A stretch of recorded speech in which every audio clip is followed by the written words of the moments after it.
de conferencias, que contará con interesantes contenidos sobre la historia de Cartagena y la historia naval marítima de Colombia. En esta ocasión, y en el marco del Día Internacional de los Museos, el Museo Naval del Caribe se une a la celebración con la conferencia Exploradores y Exploraciones Navales durante la Ilustración siglo XVIII, ofrecida por el doctor Roberto Lastra Mier. La conferencia nos permitirá conocer cómo durante el siglo XVIII se produjeron algunos de los más grandes descubrimientos marítimos. Hablemos ahora un poco sobre el perfil de nuestro conferencista invitado. El doctor Lastra Mier es abogado por la Corporación Universitaria de la Costa, magíster en Proyectos de Desarrollo Social por la Universidad del Norte, concurso de posgrado en Planificación Rural Urbano Regional por el Centro de Estudios Rurales Urbanos Regionales, CECUR, y doctor en Historia por la Universidad de Vigo. Ha trabajado en el sector público ambiental en Colombia con la Corporación Autónoma Regional de Magdalena, Corpamac, y con el Instituto de Investigaciones Marinas y Costeras, INVEMAR.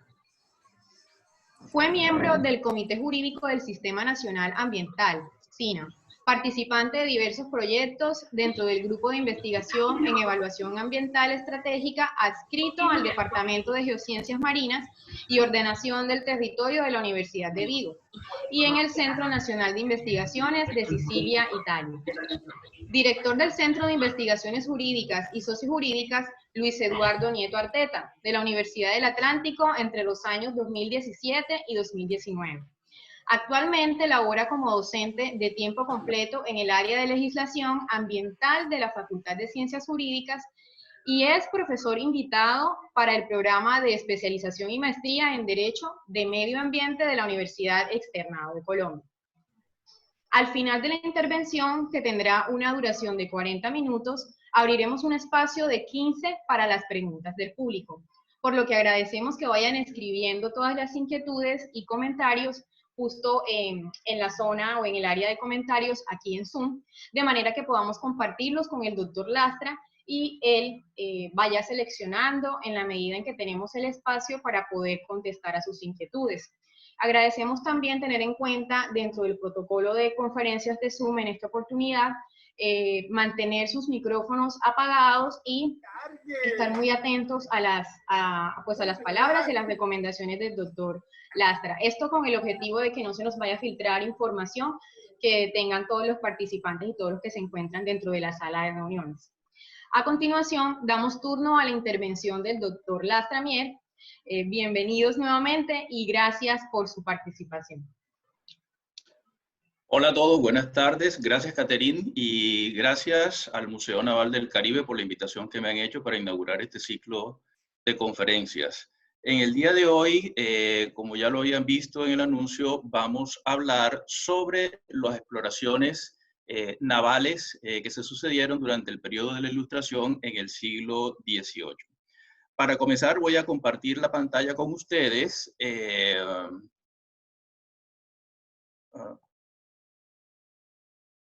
Por favor, ¿me pueden habilitar la posibilidad para compartir la pantalla?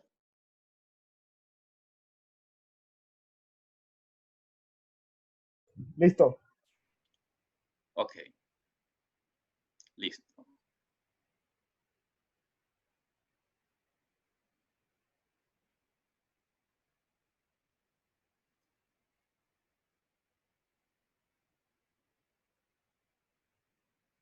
Muy bien.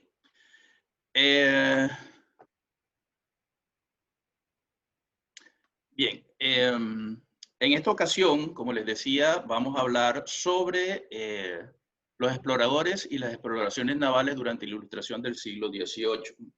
Vamos a tratar de hacer inicialmente un contexto histórico y político sobre qué era eso de la Europa ilustrada y cuáles fueron los grandes viajes científicos que se sucedieron durante lo que se llamó el siglo de las luces. Sin embargo, para poder dar una idea sobre cómo vamos a tratar esta información, me he permitido presentarles aquí itinerario de viaje. Henry, si me permites, no sé cómo se quita esta cosita que está ahí en negro arriba. Pues bien, el itinerario de viaje que vamos a emprender en la tarde de hoy comprende varios aspectos. Uno, vamos a hacer una pequeña sinopsis de qué fue lo que, o cuál era el clima que había durante todo el Imperio Español. Después vamos a entrar ya precisamente en lo que era la Europa ilustrada durante el siglo XVIII, y vamos a hacer un pequeño bosquejo de lo que fueron las primeras expediciones científicas.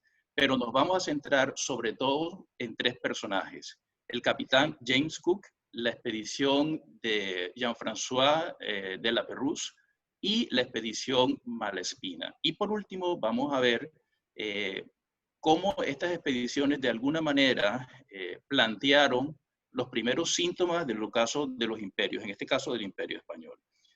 Bien, para entrar en materia, vamos a describir un poco qué era lo que había a partir de 1500 hasta el siglo XVIII. Este mapa que ustedes están viendo aquí describe lo que es la ruta del galeón de Manila.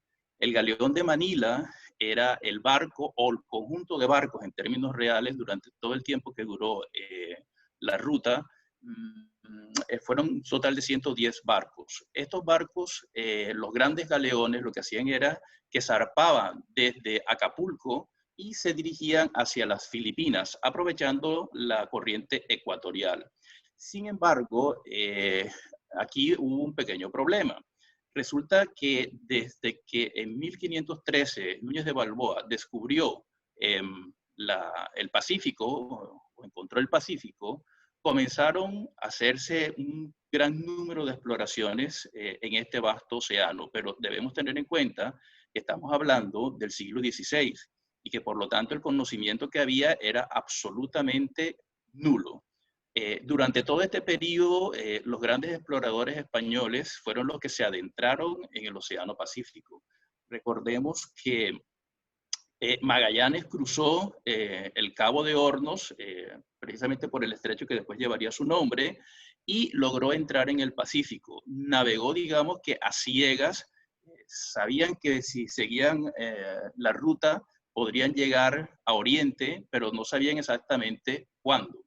Como podríamos ver, este tipo de aventuras eran prácticamente sin retorno.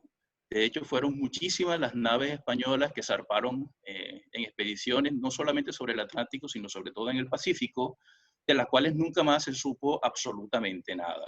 Pues bien, Magallanes logró llegar a Filipinas y en Filipinas tuvo una escaramuza con unas tribus indígenas y fue asesinado. En su reemplazo se encargó de la flota Juan Sebastián Elcano, que fue el primer europeo que logró circunvalar el globo en forma real, ¿no?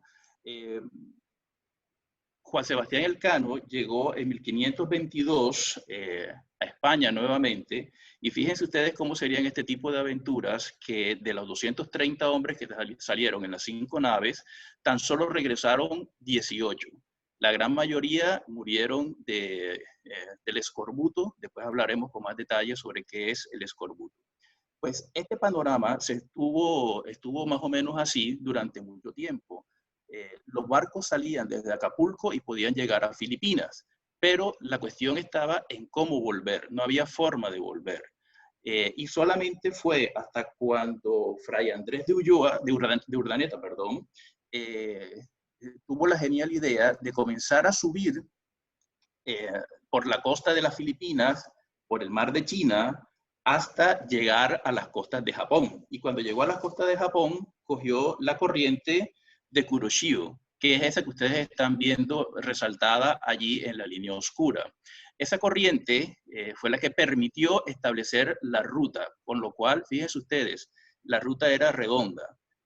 Los navíos salían desde Acapulco o de Puerto Vallarta, llegaban hasta Filipinas.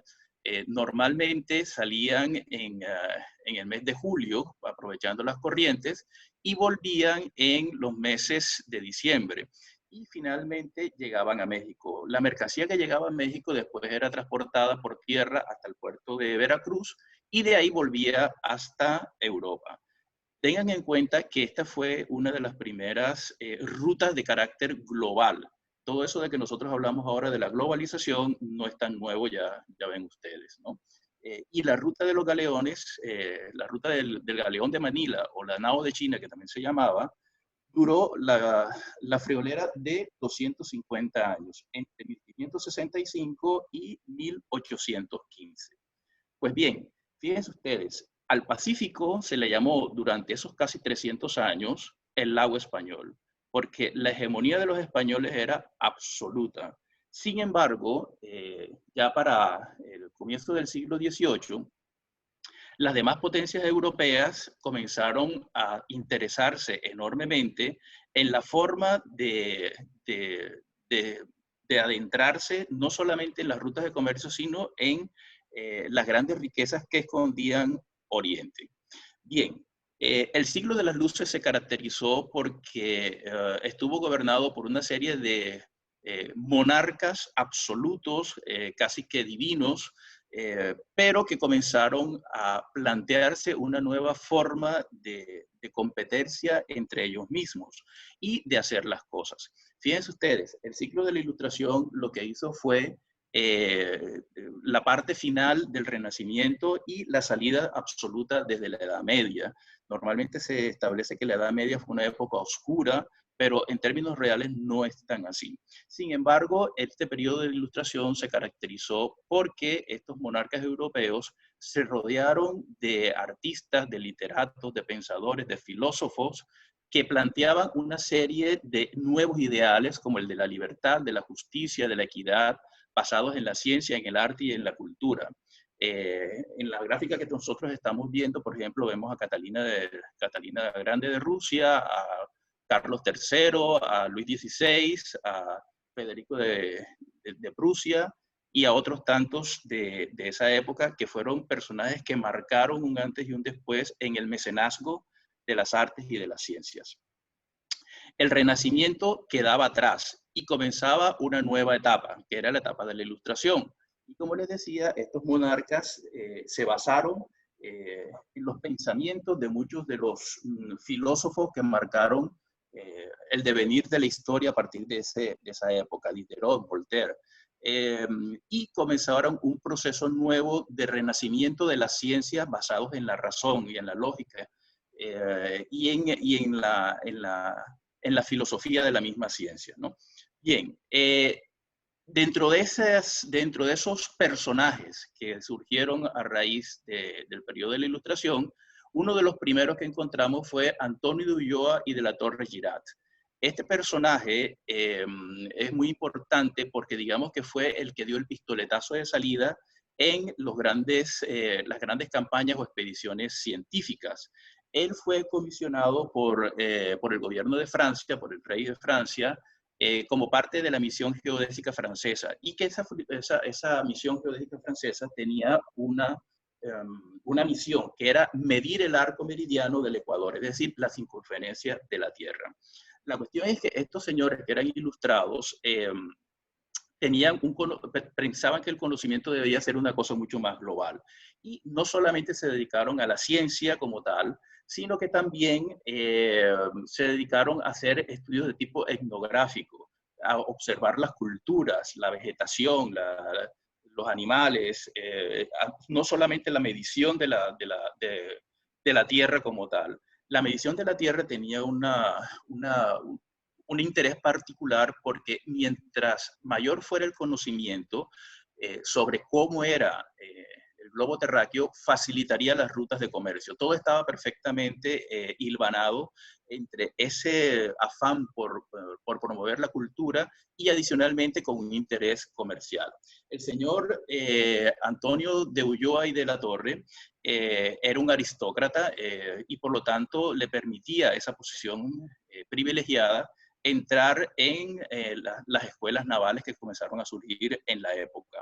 Ya veremos que todos nuestros personajes tenían un origen aristocrático, menos uno, que fue el del capitán Cook.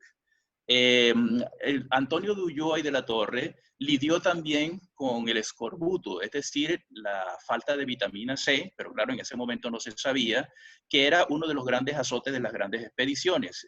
Esta gente, tengan en cuenta, que zarpaban con muy poca provisión en el sentido de frutas frescas y por lo tanto de vitaminas de origen vegetal. Y esto producía una enfermedad terrible que se manifestaba primero con la caída de los dientes y que finalmente, en medio de unas agonías terribles, llevaba a la muerte.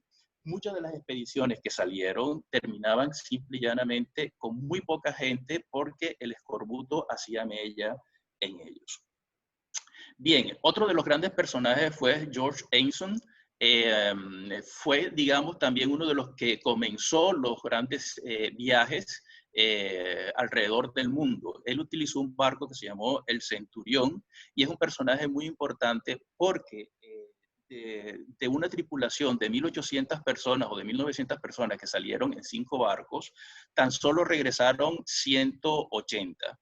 Y la gran mayoría murieron fue a causa del escorbuto. De hecho, no se sabía exactamente en qué consistía o cuál era la causa, pero comenzaron a prever que había una solución a este tipo de enfermedades y era el ácido cítrico que estaba contenido en el limón. Por lo tanto, el limón se convirtió, por supuesto, en una herramienta importantísima para poder hacer un avance en las expediciones científicas.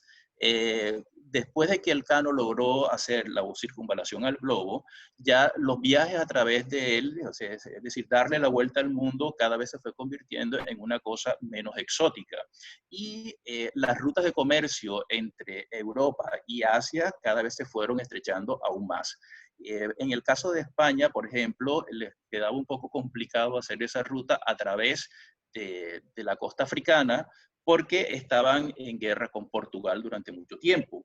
Y ya sabemos que cuando se produjo el descubrimiento de América, en 1492 se planteó un enorme problema y era cómo se iban a dividir el mundo las dos grandes potencias. A raíz de eso surgió el Tratado de Tordesillas en 1494 y básicamente lo que se hizo fue que se recurrió al Papa para que él, en nombre de Dios, tomara la decisión. Y lo que se hizo básicamente fue dividir el mundo en dos a través de una línea. Y esa línea se estableció a través del Tratado de Tordesillas, de tal manera que la mitad fue de Portugal y la otra mitad fue de España, poco más o menos, y esto se mantuvo así durante mucho tiempo.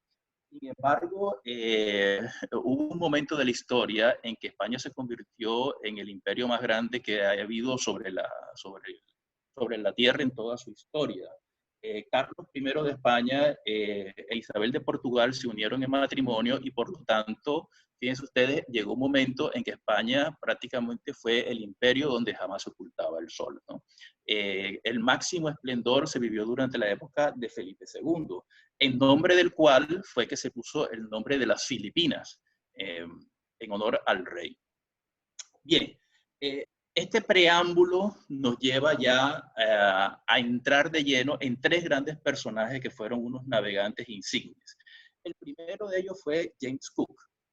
James Cook, a diferencia de todos los demás personajes que hemos nombrado hasta ahora y los que seguiremos nombrando, no provenía de un origen aristocrático. Por el contrario, era hijo de campesinos que vivían en la zona rural de Inglaterra.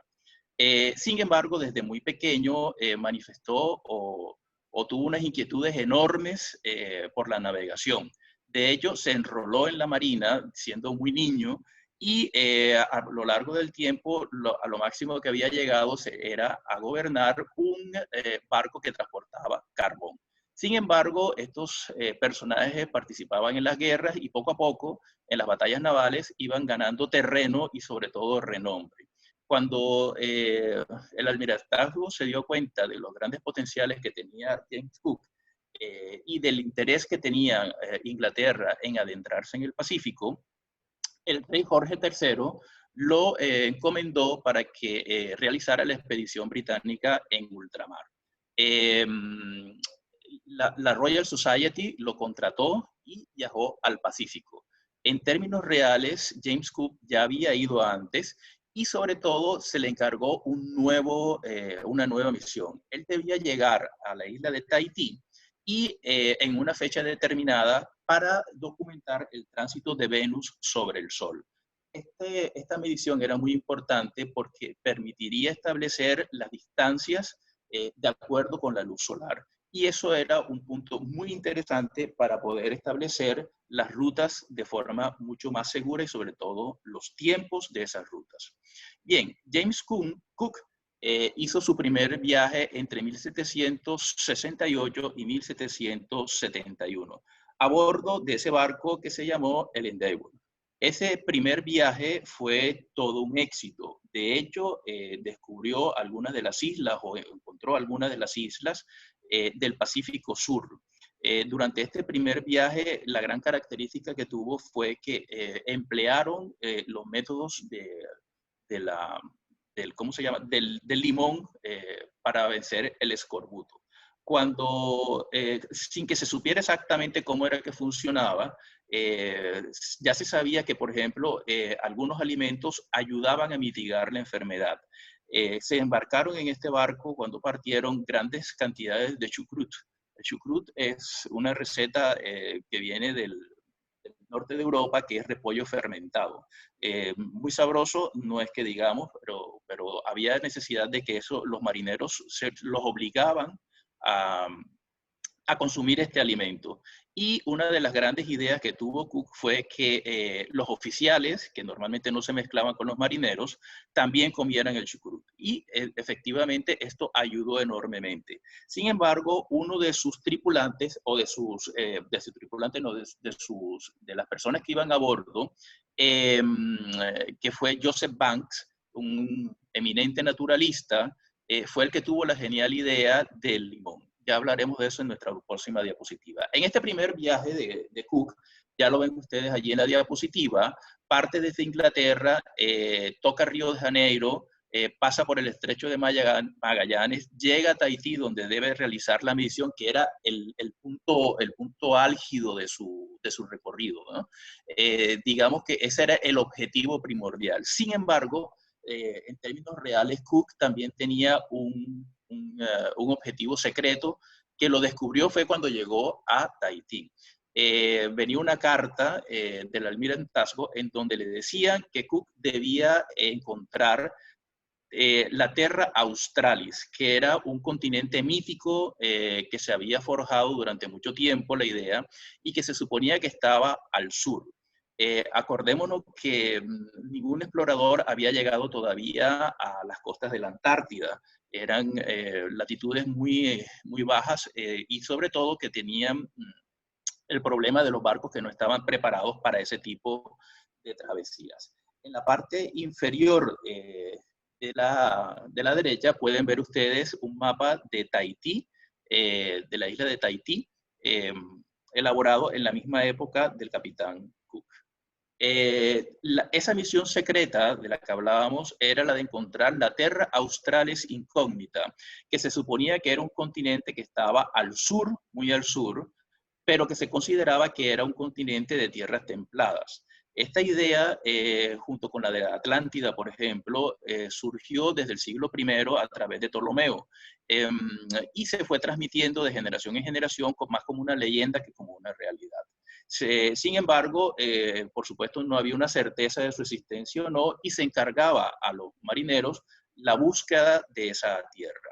Pues en ese primer viaje Cook no llegó a Terra Australis, porque efectivamente, o Terra del Sur, porque no existía. Pero lo que sí hizo fue tropezar con Nueva Zelanda. Incluso el canal o el estrecho que separa las dos grandes islas de Nueva Zelanda se llama ahora el Canal de Cook.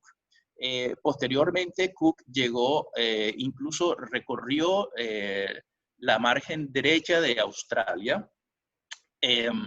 Y Australia no es que fuese un nuevo continente, de hecho ya los españoles lo habían bordeado y lo conocían bastante bien por la parte de arriba y por la parte de de Occidente, ¿no?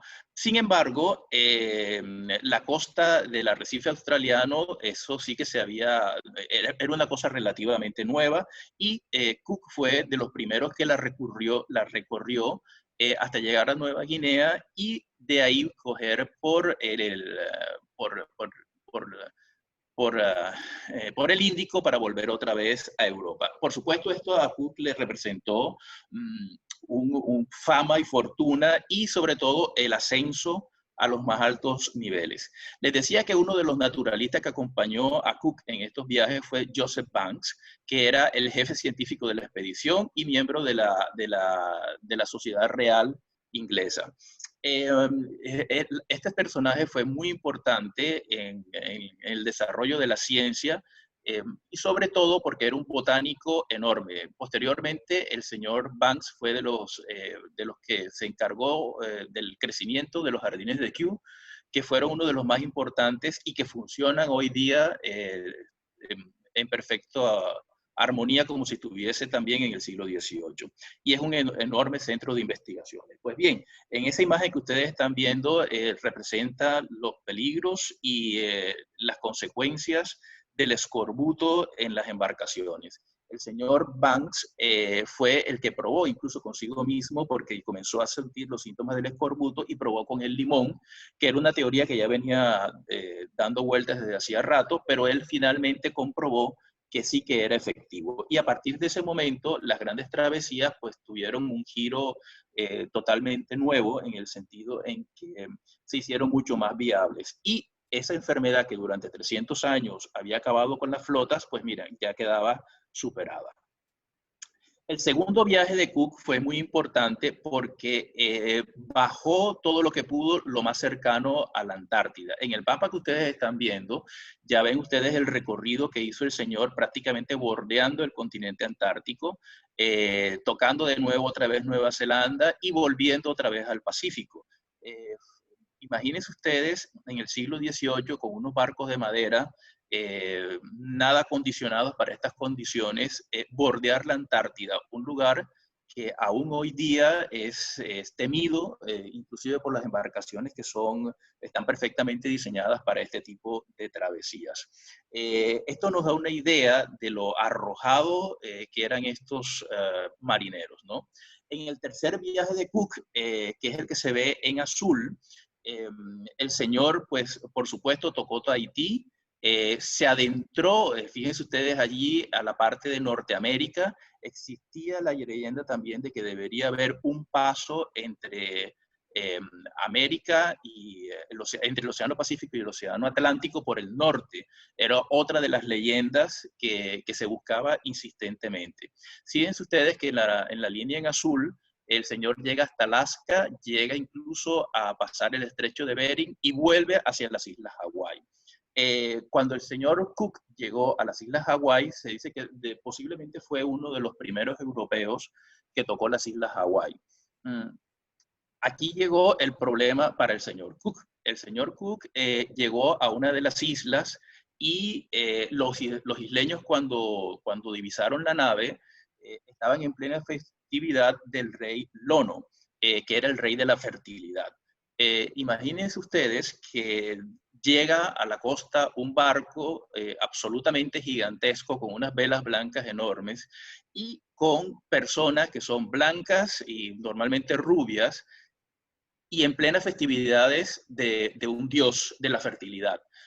Los indígenas, por supuesto, pensaron que era el dios que se había dignado a ir a su fiesta y, por supuesto, fueron recibidos con la mayor de las amabilidades en todos los sentidos. Y así duraron varias semanas mientras la tripulación se reponía para continuar con su viaje. Posteriormente, después de varios días de estar allí, Cook volvió a zarpar y los indígenas me imagino que respiraron un poco, en el sentido de que toda una tripulación de un barco, alimentarla por más Dios que sea, pues no debe ser nada fácil, ¿no? En todo caso, a los pocos días o las pocas semanas de haber partido, tuvo un problema Cook y fue que se le partió un mástil. Y decidieron volver una vez más a esta isla para hacer las reparaciones del caso. Este segundo recibimiento ya no fue tan tan apoteósico. Efectivamente, Cook para los indígenas resultó un poco paradigmático que un dios tuviese problemas con un palo de mástil, y adicionalmente durante los días que estuvieron siguiendo en la isla, uno de los marineros murió. ¿Cómo era posible que los dioses murieran? Eso no tenía mucho sentido. Y los tahitianos en esa ocasión lo que hicieron fue que robaron una de las embarcaciones menores de Cook, y Cook la cogió un poco fuerte, por decirlo de alguna manera, y apresó al jefe de la tribu. Y se armó una reyerta en donde Cook fue apuñaleado y muerto. Todo parece indicar que Cook fue devorado, y de hecho sus huesos fueron entregados posteriormente. El canibalismo era una cuestión bastante común, pero era de carácter ritual en las islas del Pacífico, y por lo tanto no era una costumbre tan extraña, ¿no? Pues ese fue el final de Cook, bastante inesperado para un personaje de esta categoría. Sin embargo, lo interesante de todo esto es que las mediciones y los datos científicos que se recuperaron durante estas 3 campañas de Cook fueron muy importantes y abrieron un campo nuevo para la ciencia. En este periodo, entre 1700 y 1783, finalmente se firmó el Tratado de París. El Tratado de París fue el que puso fin a la guerra entre Inglaterra y los Estados Unidos, y lo que condujo a la independencia de los Estados Unidos. España formó parte también, o tomó parte en este tipo de cosas, apoyando a las colonias americanas en contra de Inglaterra, que era ha sido su enemiga, o fue su enemiga tradicional, ¿no? Y esto tuvo una importancia enorme, porque ayudó también a que Francia entrara a formar parte de todo este entramado. Fue así como Luis XVI decidió que Francia también debería comenzar a formar parte de estas expediciones a ultramar. Y para eso comisionó a Jean-François Gallup, conde de la Pérouse, que, pues ya ven ustedes, también tiene un origen aristocrático, y que buscaba de alguna manera terminar las exploraciones científicas que había hecho Cook en el Pacífico. El conde de la Pérouse fue un personaje también muy particular, con una vasta experiencia. Ya había ido varias veces a la India y ya había estado en el Pacífico, pero haciéndolo a través del Océano Índico. Pues bien, Luis XVI le encargó a la Pérouse que comandara esta expedición. Para eso se acondicionaron 2 barcos que los convirtieron en fragata y que fueron denominados Brújula y Astrolabio. Este viaje de la Pérouse fue bastante accidentado. En uno de esos recorridos, una de las embarcaciones en la parte norte de Estados Unidos, sobre el Pacífico, una de las embarcaciones fue presa de las corrientes, y fueron casi 15 marineros que murieron. Y posteriormente tuvieron otro problema más en el Pacífico, en las islas del Pacífico. Sin embargo, la Pérouse continuó con su viaje y finalmente recalaron en Botany Bay, que es en la Botany Bay, que lo están viendo allí en la parte de la izquierda, en la bahía de Sydney. Ese fue el último lugar en el que se tuvo noticias de la expedición de la Pérouse. La Pérouse continuó su viaje hacia las islas de Samoa, Vanikoro y las islas Murray. Y finalmente, desde que salió de Botany Bay, no se tuvo más noticias de los barcos de la Pérouse. Cuando estuvieron en Botany Bay, lo que hicieron fue que consignaron toda la carga que tenía de la expedición, los resultados de la expedición, que era una costumbre que existía en la época para asegurar de que llegaran, mientras que ellos continuaron con el viaje. La idea era dar la vuelta por el norte de Australia, recorrer el Índico y llegar otra vez a Francia. Sin embargo, nunca se supo más de qué pasó con la tripulación y los barcos de la Pérouse. Finalmente, en el año 2005, se encontraron evidencias del naufragio en las Islas Vanikoro. Las Islas Vanikoro, en donde está el punto rojo que ustedes pueden ver, son unas islas que están en el Pacífico. Y, por supuesto, el misterio de los barcos de la Pérouse, que era el empeño mayor de Francia en el campo científico, pues fracasó totalmente. Esto ha generado una gran cantidad de publicaciones y de leyendas sobre qué fue lo que le pasó a la Pérouse. Pues bien, finalmente, como les decía, en el año 2005 se encontraron algunos objetos que han sido logrados identificar como pertenecientes a la expedición. La expedición simplemente chocó contra unos arrecifes en esta isla de Vanikoro y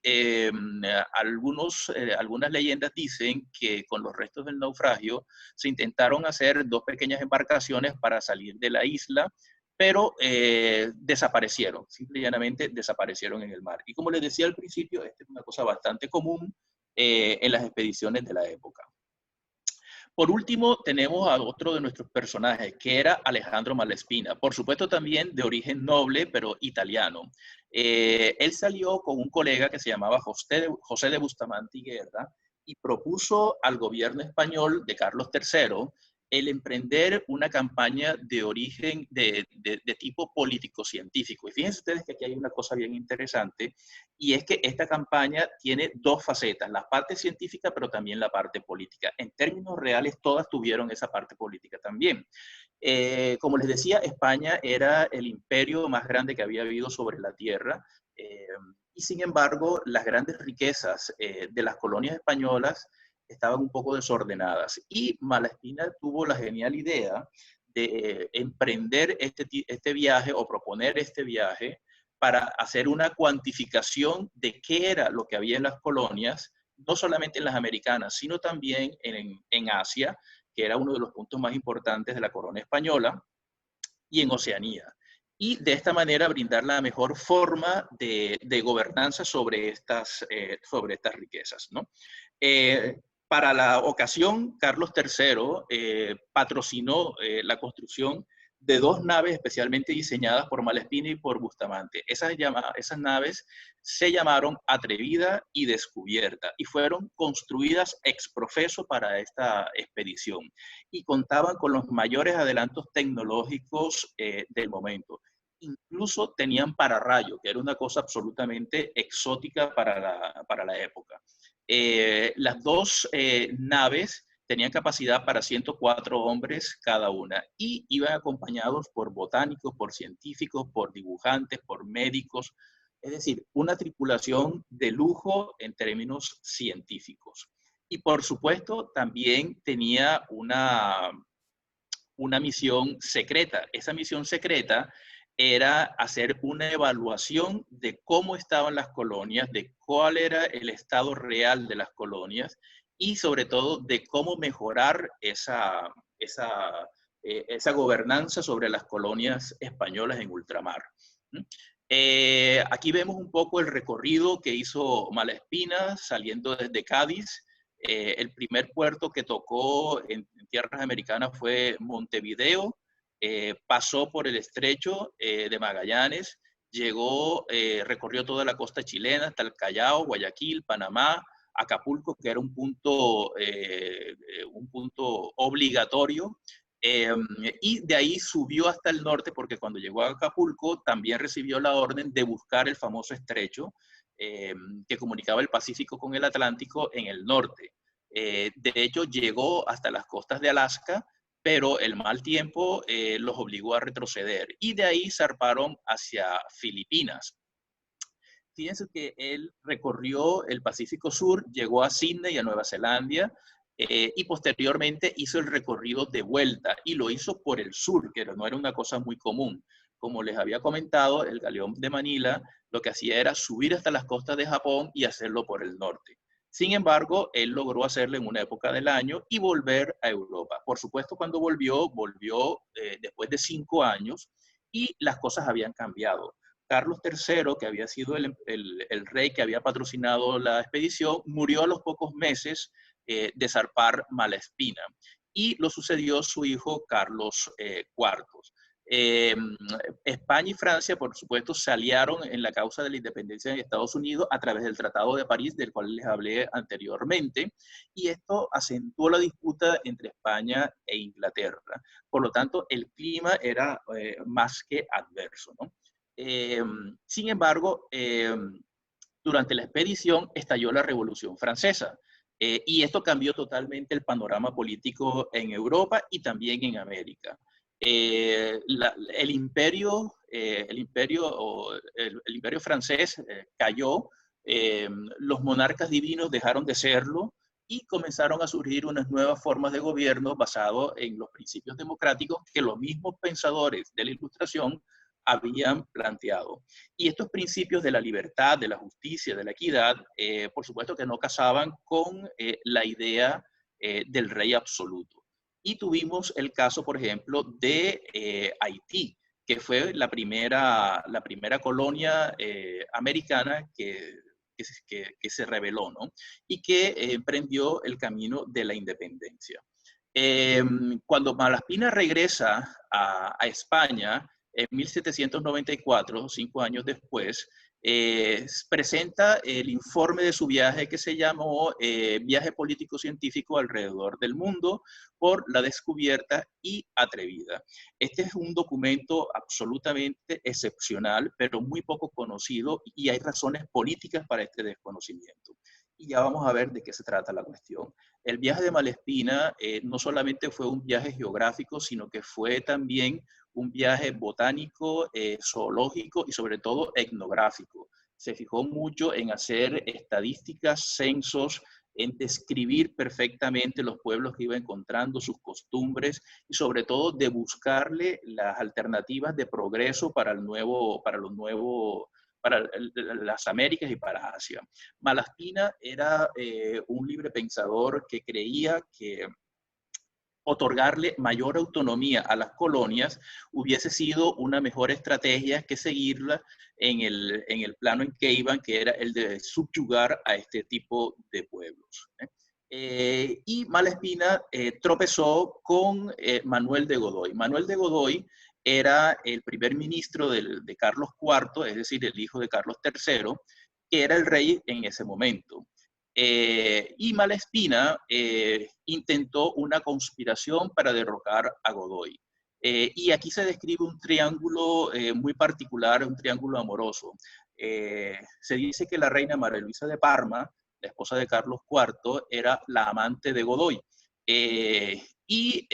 Por supuesto, Malaspina, que había llegado con todo los tipos de honores, se perfilaba como un candidato a primer ministro y por lo tanto un potencial peligro para la carrera de Godoy.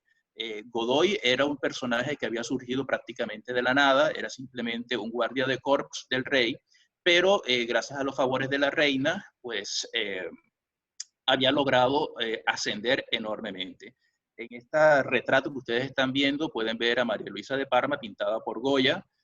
Ya ven que Goya no era exactamente muy prolijo en retratar bien a sus personajes.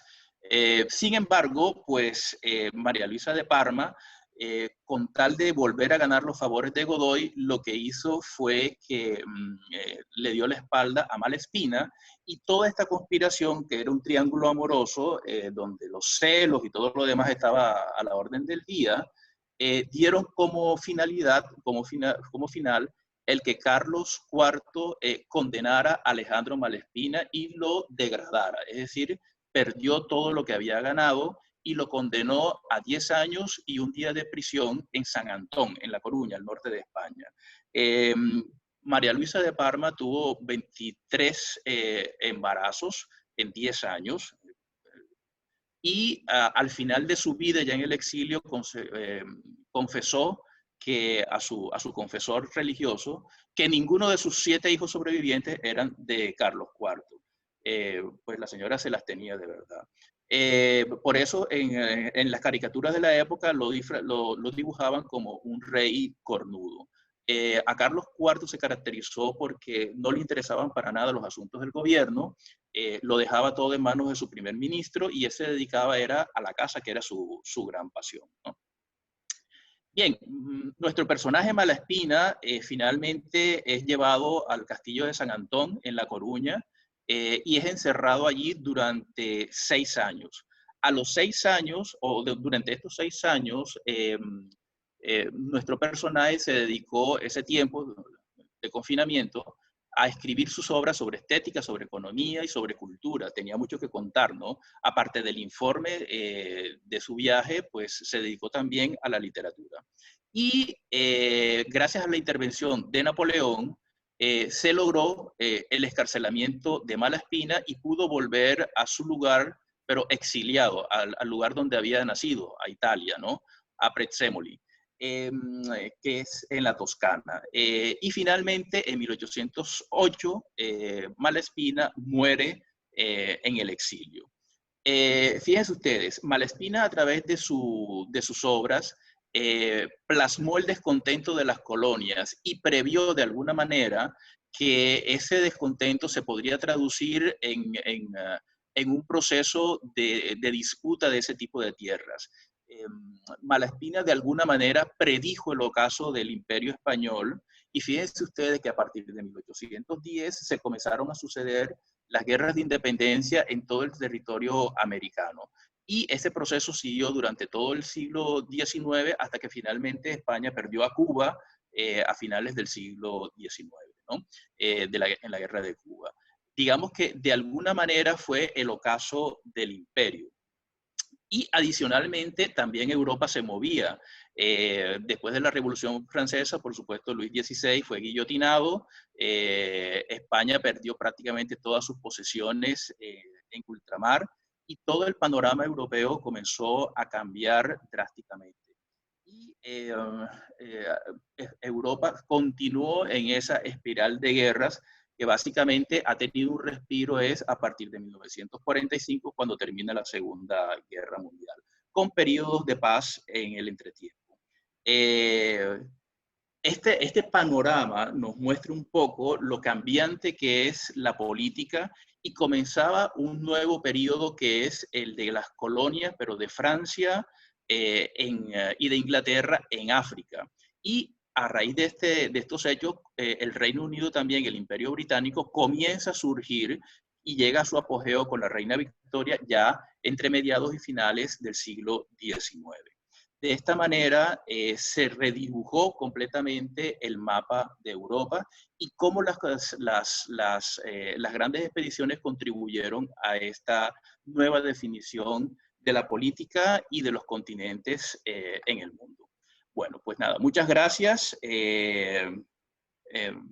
Dejo de compartir pantalla ahora y le paso el testigo a Catherine.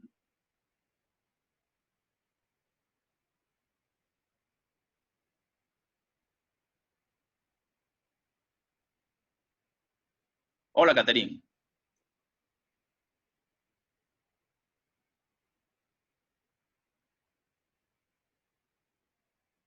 Catherine. Hola. Hola. Ahora sí. Hola. Hola, ay, qué pena. ¿Me escuchan? Bueno, vamos a tener ahora este espacio para poder compartir con el doctor Lastra las preguntas que nos dejen aquí consignadas en nuestro chat de grupo de Zoom. Vamos a comenzar esta sesión de preguntas con el señor Durán, que le pregunta, doctor Lastra, ¿se conoce de algún gran navegante que, no siendo de noble cuna, haya adquirido títulos nobiliarios diferentes a Colón y a Drake? Pues la verdad en el momento no te sabría decir, pero normalmente los navegantes, los navegantes había muchos. La cuestión es que para ser encargado tenía que ser parte de la Armada. Y las armadas en Europa y creo que también en América suelen ser bastante o tienen un perfil bastante elitista.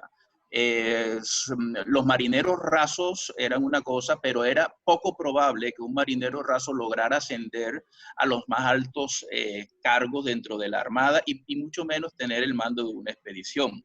El caso de Cook fue un caso paradigmático, era un hombre ambicioso y sobre todo suponemos que muy inteligente y muy hábil también políticamente, ¿no? Durante muchos años Cook tuvo el problema de que no podía ascender precisamente por su origen de una cuna no noble. Sin embargo, pues ya ven ustedes que sus aventuras, sus viajes y su arrojo lo llevaron a esto. Pero la verdad es que no lo sé. En el caso de los corsarios como Drake, el sistema era diferente. El monarca podía investir de caballero a estas personas que básicamente lo que hacía era delinquir en nombre de la corona. Fue lo que se llamó durante mucho tiempo la patente de corso, que era como una autorización real para poder hacer fechorías en nombre de la corona y por supuesto también contribuir a las arcas de la corona. Bueno, muchas gracias, doctor Lastra, por su respuesta. Ahora vamos a compartir la pregunta del señor Ricardo Bernal, que nos comenta: ¿considera usted que la actual descomposición social que se vive en Colombia, corrupción, es una herencia de la intromisión del Imperio Español en nuestras tierras? Es una pregunta de doble filo. Bueno, no sé, los españoles siempre han tenido fama de no ser muy, muy lícitos, que digamos. Digamos que algo de eso nos ha caído a nosotros, ¿no? No, yo no creo que tenga que ver con nacionalidades. Fuera de bromas, no creo que tenga que ver con nacionalidades. Eso es una cuestión de la persona, de su ética, de su profesionalismo y sobre todo de su visión de las cosas. Obviamente nosotros somos una mezcla de muchas cosas. Recordemos que nosotros somos una mezcla de cultura africana, de cultura indígena, de cultura española y de cultura europea en términos generales. Normalmente nosotros hacemos referencia al legado de Europa en América, por ejemplo, y de la gran influencia que tuvo en nosotros, pero muchas veces dejamos de pensar que nosotros también influenciamos, América también influenció en Europa. Solo para ponerles un ejemplo, en el caso de la gastronomía, es decir, ¿qué sería de Italia sin tomate? Y el tomate vino de América. ¿Qué sería de Francia y de Bélgica sin las papas fritas que vinieron de América? ¿Qué sería de Italia sin la polenta que vino del maíz de América? Solo por ponerles un ejemplo. De hecho, hay un escritor colombiano, Germán Arciniegas, ya muerto hace mucho tiempo, por supuesto, que escribió un libro que se llamaba El revés de la historia, en donde este señor hacía el relato, pero en manera inversa. No esa influencia de Europa en América, sino la influencia de América dentro de Europa y en el mundo, ¿no? Cuando los españoles comenzaron a comerciar con América, llevaron de aquí no solamente la comida, sino también parte de la cultura, el color que no existía en Europa, en fin, llevaron muchísimas cosas de acá que enriquecieron la cultura europea. ¿Qué sería de Suiza sin el chocolate? Y el chocolate viene de América también, ¿no? Es decir, es un intercambio de doble vía. Bueno, queremos invitarles a hacer una nueva pregunta. No sé si alguien tenga alguna inquietud adicional. Y aprovechamos. Bueno, tenemos una pregunta de la señora Jacqueline Lozada. Es más como un comentario. Cuenta que bueno, lo felicita, dice: excelente su exposición, doctor Lastra, en referencia a esas grandes expediciones y de hechos con relación a los naufragios. Colombia está realizando investigaciones arqueológicas en el Mar Caribe y la Bahía de Cartagena. ¿Existe algún proyecto en un museo arqueológico subacuático? Bueno, esa es una pregunta un poco candente en este momento precisamente. Todos conocemos la historia del galeón San José, que es uno de los galeones que fue hundido en la costa de Cartagena, cerca de la isla de Barú, y que plantea un dilema jurídico enorme, porque es un barco de bandera española naufragado en aguas colombianas, bueno, en aguas que en ese momento eran españoles, entre otras cosas, con carga que venía de toda América del Sur y que adicionalmente con tripulación variada. La pregunta clásica de a quién pertenece es bastante discutible, ¿no? Sin embargo, desde un punto de vista científico, el galeón San José, por ejemplo, es simple y llanamente un tesoro de la humanidad. Es una cápsula de tiempo que se ha conservado impoluta en el fondo del océano Lo más lógico es que solamente cuando tengamos los medios adecuados y necesarios para hacer una exploración de ese tipo de yacimientos, lo hagamos con todas las garantías del caso. Todo lo que tiene que ver con patrimonio cultural sumergido, en este caso este tipo de naufragios, son muy complejas por las condiciones mismas. Tengamos en cuenta que el Caribe estuvo surcado por galeones y por barcos de todo tipo durante casi 400 años y que muchos de ellos naufragaron en costas colombianas o en todo el Caribe en términos generales, ¿no? Por lo tanto, esa es una beta de exploración científica enorme y muy compleja que tendrá que ir siendo dilucidada en los próximos años. Muchas gracias, doctor Lastra. El señor Carlos Vargas le pregunta, ¿cuál fue el factor determinante para que durante mediados y finales del siglo XVIII bajara la comunicación entre España y las colonias y aumentara el contrabando? Bueno, el contrabando siempre ha estado presente. De hecho, por ejemplo, ahorita que estábamos hablando del Galeón San José, lo que se tiene más o menos establecido que iba en el Galeón San José es lo declarado, pero se supone que mucha mercancía iba de contrabando. El contrabando es una actividad que siempre ha estado presente y que ha tratado de ser regulada a lo largo del tiempo. La Casa de Contratación de Sevilla y la Carrera de Indias, es decir, ese mecanismo que se estableció entre América y Europa para el comercio, fue muy importante y estuvo vigente durante más de 300 años. Y sin embargo, a pesar de estos control férreo de lo que iba y lo que venía entre Europa y América, pues siempre se iba alguna cosa por algún lado. Cuando comenzaron todos estos procesos de independencia en las colonias americanas, a partir de 1800, efectivamente surgió un pequeño problema.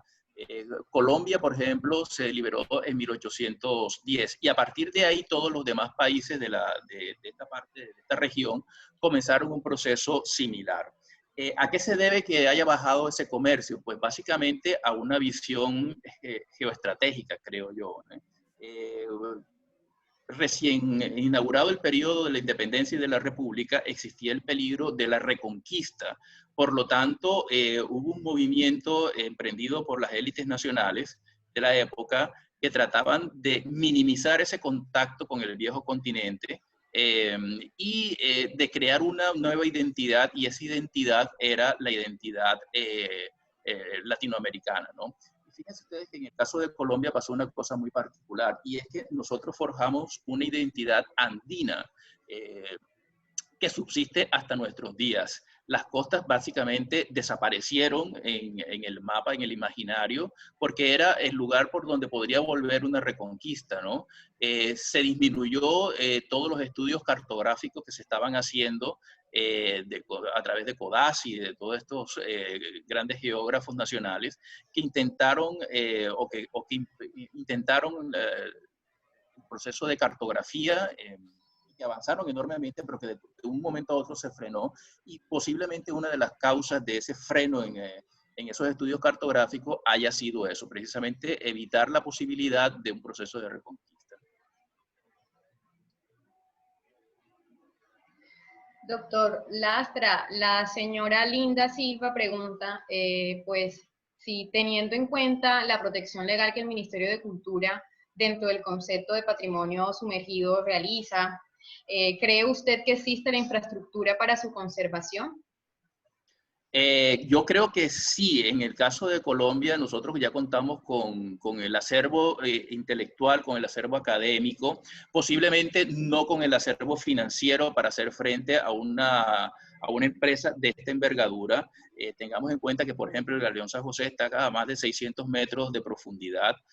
Sacarlo de allí no es fácil, y más aún porque a esa profundidad, con esa presión, tiene un proceso de conservación bastante complejo, tengo entendido, y sobre todo muy costoso.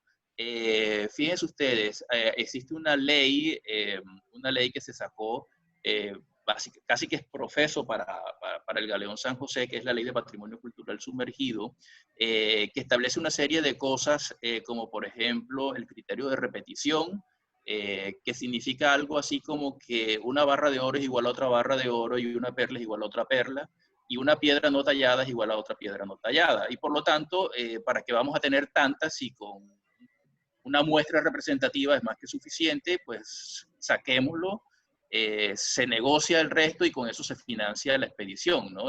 El mismo rescate de la obra, más o menos, es la idea. Este tipo de leyes ha sido sometido a diferentes cuestionamientos de tipo legal, inclusive a través de la Corte Constitucional, y en 3 ocasiones la Corte se ha pronunciado y la ley sigue vigente. La ley en sí no es mala ni buena, es simplemente una ley que busca una forma de financiación. Lo que pensamos desde el grupo de investigación de patrimonio cultural sumergido es que deben buscarse otras alternativas adicionales a la división de lo contenido, porque es que eso es patrimonio arqueológico del colombiano. En el mes de enero ya se sacó el decreto que establece que el Galeón San José es un bien de interés nacional y que por lo tanto tiene la máxima protección constitucional.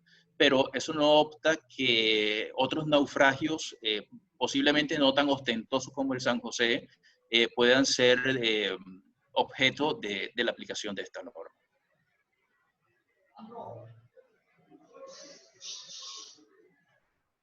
Bueno, doctor Lastra, el señor Álvaro Cardona pregunta, ¿estas expediciones qué pudieron haber aportado al desarrollo de regímenes de aguas marinas?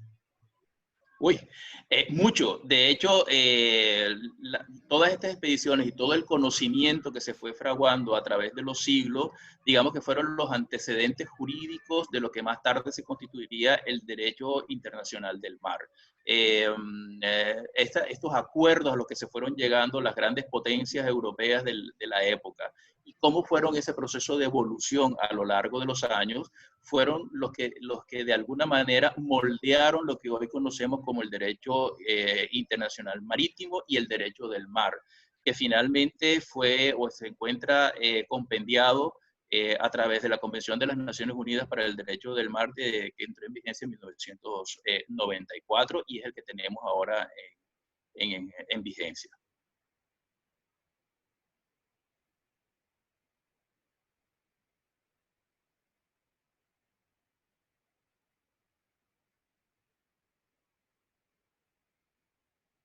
Está sin micrófono, Kate.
Kate, ¿tienes problemas con el micrófono? Sí, ¿listo? Sí, qué pena, Ya, tuvimos unas fallas técnicas, me excuso con ustedes, pero bueno, ya estamos de vuelta. El señor ok. Amaury Benedetti le pregunta, doctor Lastra, ¿hay algún registro aproximado de cuántos naufragios importantes pueden estar por descubrirse? Amaury, efectivamente hay muchos, se cree que en el Caribe solamente puede haber más de 300 naufragios. Los españoles tenían la sana costumbre de escribirlo absolutamente todo, y cada vez nos vamos enterando de más. Que yo sepa, hay un registro, no sé exactamente el número, pero tengo entendido que supera los 300 naufragios solamente en el Caribe. Era un lugar de tráfico altísimo de naves, y bueno, pues ese tráfico altísimo de naves con unas cartografías que no eran muy exactas en esa época, no eran nada exactas en esa época, contribuyeron a que muchos de los barcos naufragaran o encallaran. De hecho, pero en las islas del norte de Colombia, Serrana, por ejemplo, es una de esas islas pequeñitas que tú y yo conocemos bastante bien. Estuvimos allí hace unos años, y recordarás la historia de Pedro Serrano, ¿no? El navegante que en 1526 naufragó el barco en que se dirigía hacia La Habana, y duró 4 años tirado allí en Serrana, y a los 4 años pasó otro barco que naufragó también por las barreras de coral que hay por allí, y también tuvo un sobreviviente, y estos 2 sobrevivientes duraron 4 años más en Serrana, en unas condiciones verdaderamente duras, sin vegetación prácticamente y sin agua, y finalmente fueron rescatados y llevados a Europa. En el camino, el segundo náufrago murió, pero el señor Pedro Serrano logró llegar a la península, y de hecho se convirtió en una atracción, recorriendo las cortes europeas y contando su hazaña de cómo había sobrevivido todos estos años en una isla solitaria. Y de ahí viene el nombre de Serrana, de esta isla, ¿no? Entonces, fíjate tú, son muchas historias las que están entretejidas en el Caribe. El Caribe está lleno de leyendas y de muchos naufragios también, por supuesto. Bueno, muchísimas gracias a todos los asistentes y especialmente a usted, doctor Lastra, que, bueno, en nombre del señor almirante Cubides y de todo el equipo del Museo Naval del Caribe, queremos agradecerle por su importante y valiosísima participación en esta apertura de las jornadas de conferencia que hemos planeado desde el programa educativo y la agenda cultural y educativa del museo. Y queremos comentarles a todos que estaremos respondiendo con el apoyo del doctor Lastra el resto de preguntas de los participantes, y se las estaremos enviando junto con las memorias de la presentación, así como del link de esta conferencia para que puedan revivirla cuando gusten en sus casas, en sus hogares. Muchísimas gracias a todos. Kate. A usted, doctor Lastra, a todos por participar, y los esperamos, así que estén muy atentos a nuestras redes sociales. Recuerden que estamos en Facebook como Museo Naval, estamos también en Instagram como Museo Naval, y pues hasta la próxima. Muchas gracias a todos por su tiempo y paciencia. Hasta luego.